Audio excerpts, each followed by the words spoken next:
Your body has a chemical warfare system built into it.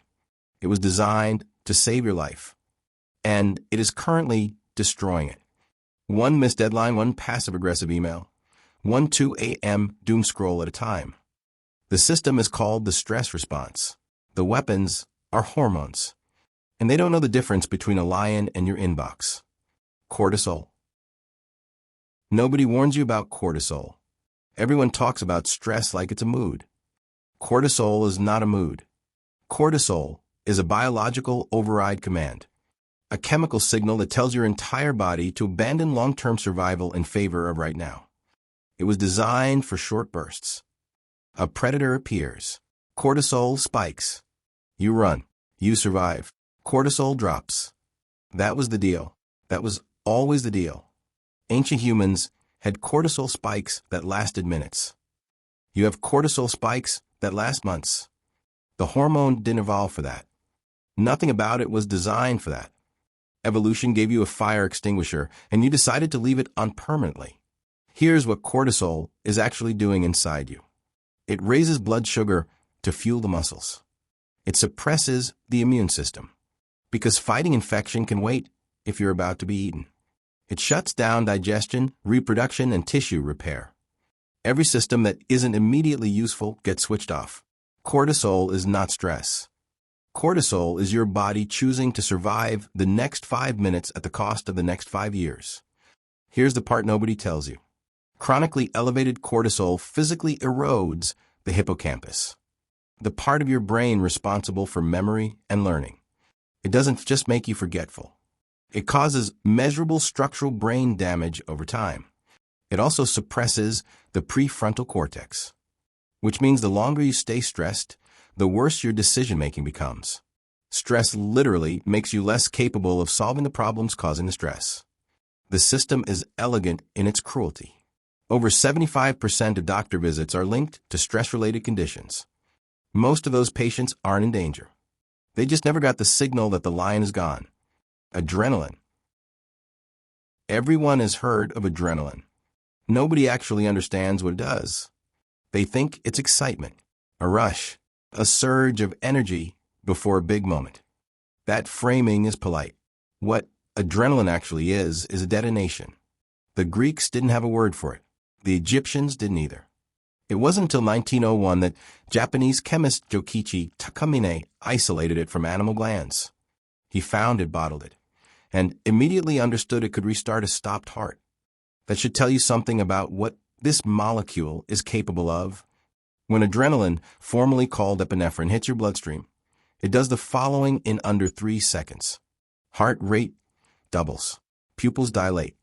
Bronchial tubes widen so you can take in more oxygen. Blood is rerouted away from your skin and digestive organs directly into your large muscles. Your pain threshold rises significantly.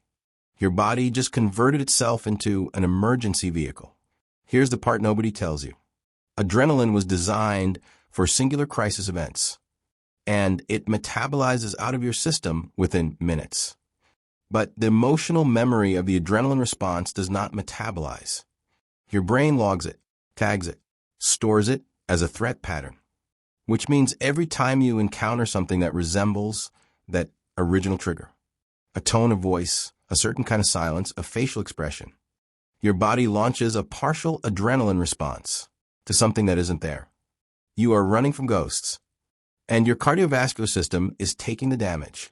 The average person triggers a low-grade adrenaline response dozens of times per day. Notifications, traffic, conflict, news. None of it is a lion. All of it registers like one. Norepinephrine. Norepinephrine is adrenaline's quieter sibling, and somehow more insidious for it.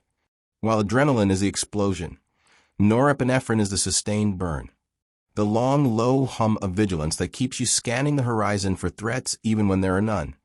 It was first identified in the 1940s by Ulf von Euler, who would later win a Nobel Prize for it.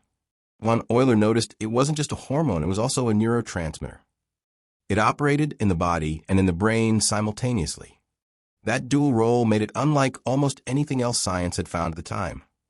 It was the first molecule that blurred the line between the nervous system and the endocrine system. In the body, norepinephrine constricts blood vessels to raise blood pressure.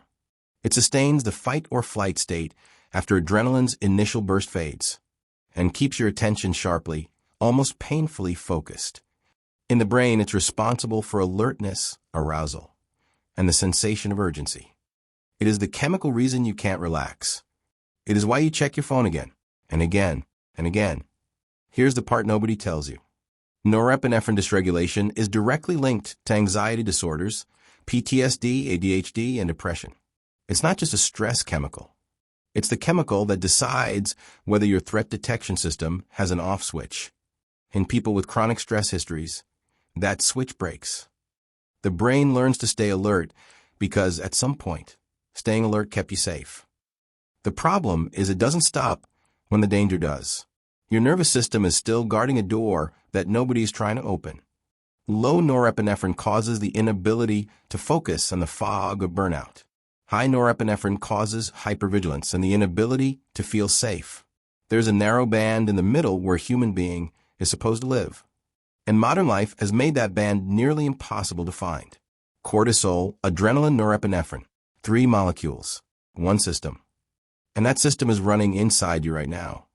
Quietly, persistently, at a cost your future self will pay. Your body never got the update that the lions are mostly gone.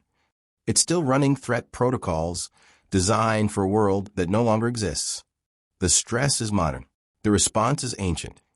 And the gap between those two things is where most chronic illness is quietly born. You can't eliminate the system. You don't want to. It has saved your life more times than you know. But you can understand it. And understanding it is the first thing that puts you on the right side of it.